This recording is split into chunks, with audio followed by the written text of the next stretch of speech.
प्यारे बच्चों, आज एक बार फिर हम लोग अपने चैनल सेंगर स्टडी सर्कल पर उपस्थित हैं और आपका स्वागत है। आप लोग पढ़ेंगे एक्सरसाइज द्विघात की 4.3 जो लास्ट एक्सरसाइज होगी। इसमें हम लोग देख रहे हैं सवाल नंबर 8 में क्या है, निम्न द्विघात समीकरणों के मूलों की प्रकृति ज्ञात कीजिए। यदि मूलों का अस्तित्व हो तो उन्हें ज्ञात भी करना, मतलब ये पहले चेक करना है कि मूलों की प्रकृति कैसी है। अगर वो अस्तित्व में है तो उनको ज्ञात करके हम लोगों को सॉल्व करना है। पिछले जो प्रथम वीडियो था जिसमें हम लोगों ने बेस डाला था, वहां पर हमने बताया था कि द्विघात समीकरण क्या होता है और कैसे उसकी प्रकृति ज्ञात करते हैं। आज से उसको हम सॉल्व करेंगे। तो सबसे पहले हम द्विघात समीकरण से इसकी तुलना करा देंगे। A x square plus B x plus C equal to 0 से इसको हमने तुलना करा दिया। तुलना कराने देख रहे हैं यहाँ पर एक्स स्क्वायर का गुणांक ए है और यहाँ पर एक्स स्क्वायर गुणांक 2 है, इसलिए ए इज इक्वल टू 2 आ जाएगा। ए क्या आ जाएगा बच्चों? 2 आ जाएगा। और b का मान क्या होगा? b यहाँ पर x का गुणांक है, यहाँ पर -3 है, तो कॉमा b इक्वल टू -3 आ गया। और अचर गुणांक हमारा c इक्वल टू 5 है। मूलों की प्रकृति के लिए हम क्या करते हैं? व्युत्कर निकालते हैं। मूलों की प्रकृति कैसे ज्ञात की जाती है? प्रकृति व्युत्कर से ज्ञात करते हैं, व्युत्कर से ज्ञात करते हैं, व्युत्कर से निकालते हैं या ज्ञात करते हैं, व्युत्कर से निकालते हैं। तो हम लोग व्युत्कर निकालेंगे। व्युत्कर का फार्मूला होता है d is equal to B square minus 4ac, जो आपने पहले वीडियो में देखा था फार्मूला। अब हम लोग एक बार फिर लिखे हुए हैं इसको। b की वैल्यू क्या है? -3 का स्क्वायर करेंगे, -4 इंटू ए का मान हमारा 2 है तो यहाँ 2 रख देंगे और सी का मान 5 है तो रख देंगे। कितना आ जाएगा? -3 का स्क्वायर करेंगे तो माइनस माइनस प्लस हो जाता है, ये 9 हो जाएगा, 3 इंटू 3 हो जाएगा। और देख रहे हैं 4 2 जा 8, यानी 5 दूनी 10 चौको 40 आ जाएगा। ये 4 दूनी 8 45 हो जाएगा। अब देख रहे हैं ये माइनस का और ये हमारा प्लस का है तो माइनस हो जाएगा। 40 से हम 9 घटाएंगे तो कितना आ जाएगा? माइनस का 31 आ जाएगा। तो हमने देखा कि हमारा d क्या आया? d इज लेस देन 0 आया। d इज लेस देन 0 इसलिए क्योंकि माइनस की संख्याएं 0 से छोटी होती हैं, तो d इज लेस देन 0 आया। इसलिए क्या होगा? मूल काल्पनिक होंगे। कैसे होंगे? काल्पनिक या अधिकल्पित होंगे।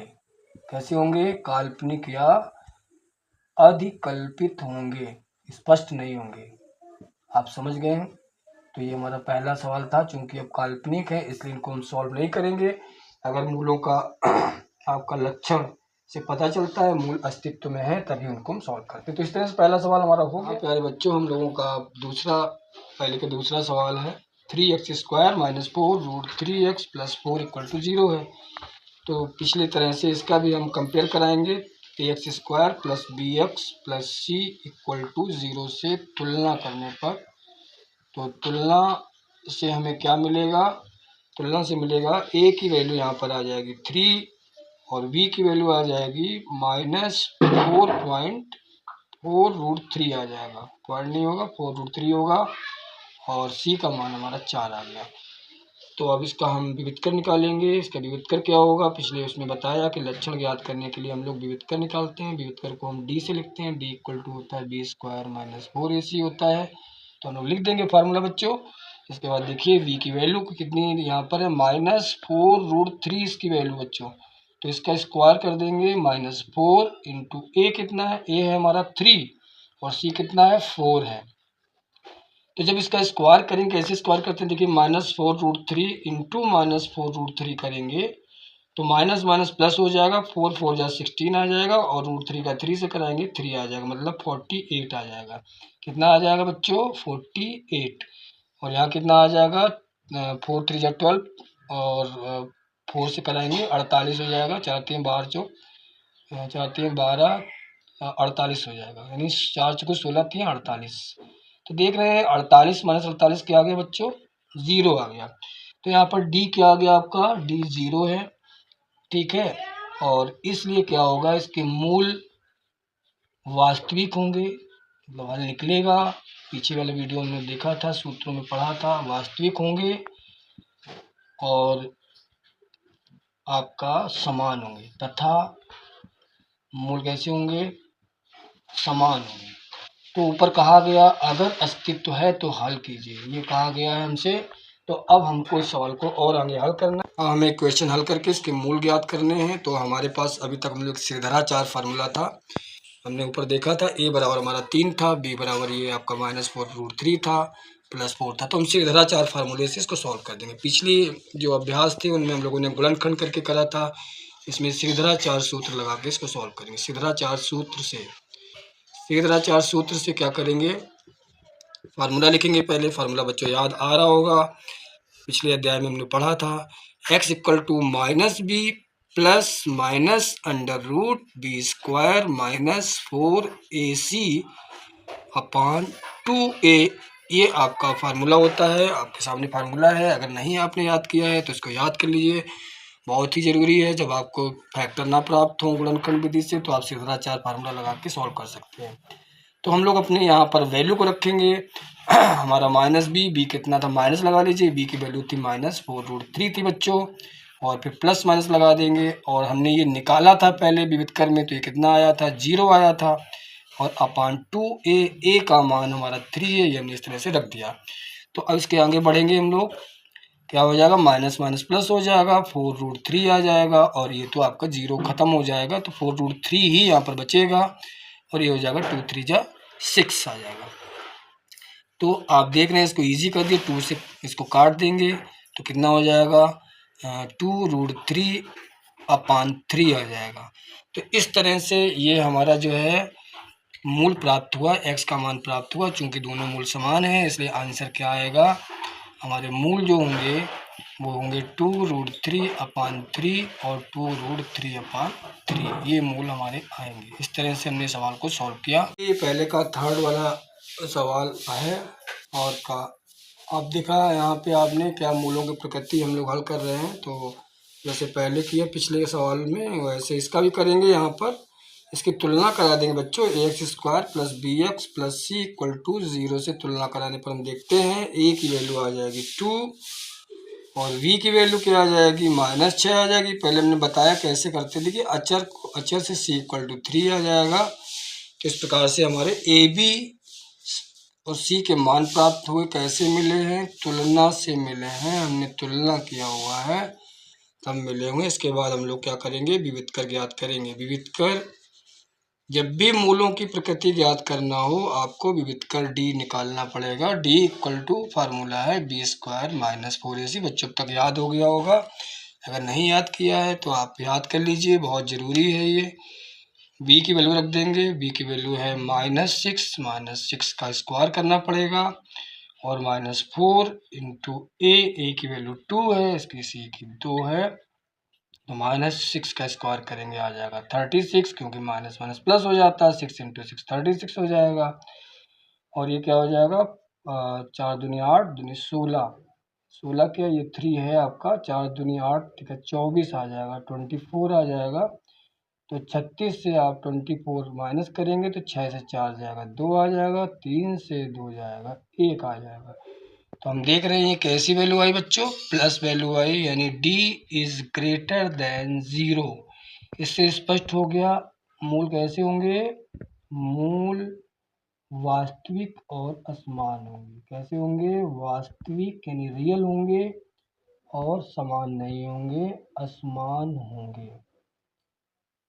ठीक है, तो अब हमको इसको हल भी करना पड़ेगा, क्योंकि यहाँ पर बताया गया था अगर अस्तित्व में है तो हमें इसको हल भी करना है। इस सवाल में भी हम लोग श्रीधराचार्य फार्मूला लगाएंगे। श्रीधराचार्य फार्मूला आपको याद होना चाहिए, जब आपको गुणनखंड नहीं आए तो ये वाला फार्मूला लगा देंगे श्रीधराचार्य सूत्र से, इससे इजी हो जाता है। बस ये एक थोड़ा कैलकुलेशन टफ होता है।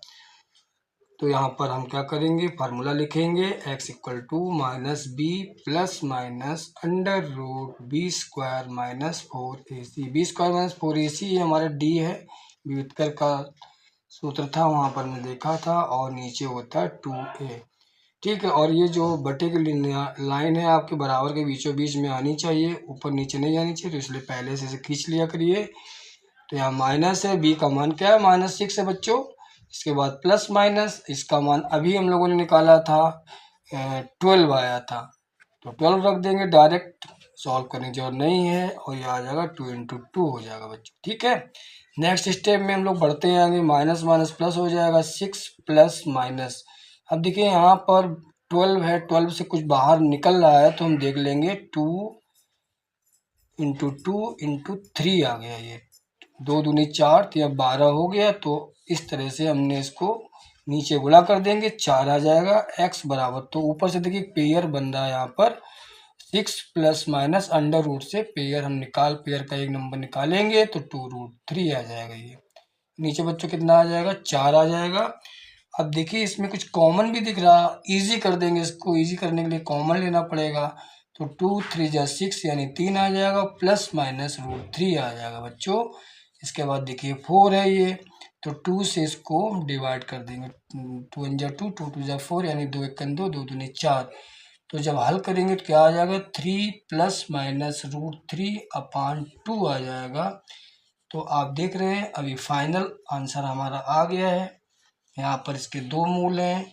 कौन कौन से दो मूल हैं यहाँ पर देखेंगे, दो मूल हैं। पहला तो प्लस हो जाएगा, x बराबर 3 प्लस √3 अपान 2 हो जाएगा। और दूसरा क्या हो जाएगा, दूसरा हो जाएगा x इक्वल टू 3 माइनस √3 अपान 2 आ जाएगा। इस प्रकार से फाइनलाइज हमारा ये आंसर होगा। ठीक है, तो इस तरह आप देख रहे हो द्विघात को हल करने पर दो ही मूल प्राप्त होते हैं, जैसा कि हमने पिछले एक्सरसाइज में पढ़ा था। तो इस प्रश्नावली का हम लोग दूसरा सवाल हल करेंगे। दूसरे का जो क्या कह रहा सवाल है, निम्न प्रत्येक द्विघात समीकरण में k का मान ज्ञात करना है। यानी समीकरण के अंदर k उपस्थित होगा, उसका मान ज्ञात करना है।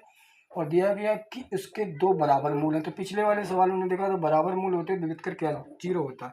तो सबसे पहले हम लोग तुलना करेंगे द्विघात समीकरण के मानक रूप से। देख रहे हैं ये समीकरण आपको पता होना चाहिए, x² plus bx plus c is equal to 0 से तुलना करेंगे। तुलना करने से क्या मिलेगा आपको, a b c के मान मिल जाएंगे। तुलना से क्या होगा, a इज इक्वल टू 2 प्राप्त हो जाएगा एंड b इक्वल टू क्या प्राप्त होगा बच्चों, k प्राप्त हो जाएगा एंड c इक्वल टू क्या आ जाएगा 3। देखिए c यहाँ 3 हो जाएगा, x का गुणांक b, यहाँ के गुणांक x था। इस प्रकार से हमने कर लिया। चूंकि क्या है, क्योंकि मूल इसके कैसे है बेटा, मूल बराबर है बच्चों। तो मूल बराबर होते हैं, तो बराबर है तो उस कंडीशन में क्या होता है हमारा विविधकर शून्य होता है, d इक्वल टू 0 होता है। इट मीन्स हम b² minus 4ac equal to 0 लिख सकते हैं, हमने लिख दिया है। अब हम लोग मान रख देंगे, a का मान हमारा k था तो k की वैल्यू को रखेंगे, k का स्क्वायर कर देंगे, माइनस 4 a की वैल्यू को रख देंगे 2 है और इसकी c की वैल्यू 3 है, इक्वल टू 0 हो जाएगा बच्चों। तो k का जब स्क्वायर करते हैं तो क्या हो जाएगा, k स्क्वायर। किसी अचर राशि का मतलब चर राशि का अगर स्क्वायर करते हैं तो वही राशि आ जाती है, उसके स्क्वायर लग जाता है। इसके बाद क्या हो गया, 4 दूनी 8, ठीक है 24 24 आ गया, गुणा कर लिया। 3 दूनी 6 चौक 24 हुआ। अब पश्चांतर कर देंगे, आपको पश्चांतर करना तो आता ही है, पिछले क्लासों में आपने पढ़ा था। इसको -24 को जब उधर लेके जाएंगे 0 + 24 हो जाएगा, तो k² इक्वल टू आ जाएगा 24 बच्चों आ जाएगा। अब जब यहाँ से स्क्वायर बच्चों हटाया जाता है तो यहाँ पर क्या होता है, अंडर रूट लगा दिया जाता है, ऐसे 24 लगा दिया। अब क्या करेंगे, हम 24 के फैक्टर करके यहाँ पर वर्गमूल निकालेंगे, जो नंबर बाहर निकलेगा उसको निकाल लेंगे। देख रहे हैं 2 × 1 2 2 दूनी 4, इसके गुणनखंड कर लेंगे, ये तो आपको पहले से आते हैं। तो इस तरह से हमने ये फैक्टर कर लिया। तो देखा एक पेयर हमारा बन रहा, तो केवल एक पेयर ही निकलेगा और k इज इक्वल टू आ जाएगा। इसको प्लस माइनस लिखा जाता है, जब भी स्क्वायर रूट लेते हैं हम लोग क्या करते हैं, प्लस माइनस लिखते हैं। तो 2 बाहर आ गया, अंदर हमारा बचेगा 2√6 हो जाएगा, क्योंकि यहाँ 3 2 जा 6 हो जाएगा। तो यही हमारा k की वैल्यू आ गई, प्लस माइनस 2√6। यही इस सवाल का आंसर हो गया। ठीक है, अब नेक्स्ट। हाँ तो बच्चों दूसरा सवाल हल करेंगे, इसमें भी k का मान निकालना है। तो सबसे पहले तो ब्रैकेट को हटाया जाता, तो इसको अंदर मल्टीप्लाई करना पड़ेगा। तो मल्टीप्लाई कर देंगे, यानी kx का x से गुणा कराएंगे, kx² आ जाएगा, और 2 का kx से गुणा कराएंगे 2kx आ जाएगा, और प्लस 6 इज इक्वल टू 0। अब हम देख रहे हैं द्विघात समीकरण हमारा बन गया है। तो इसकी तुलना क्या करेंगे, ax² plus bx plus c equal to 0 से तुलना कर देंगे, क्योंकि हमारा मानक समीकरण है ये।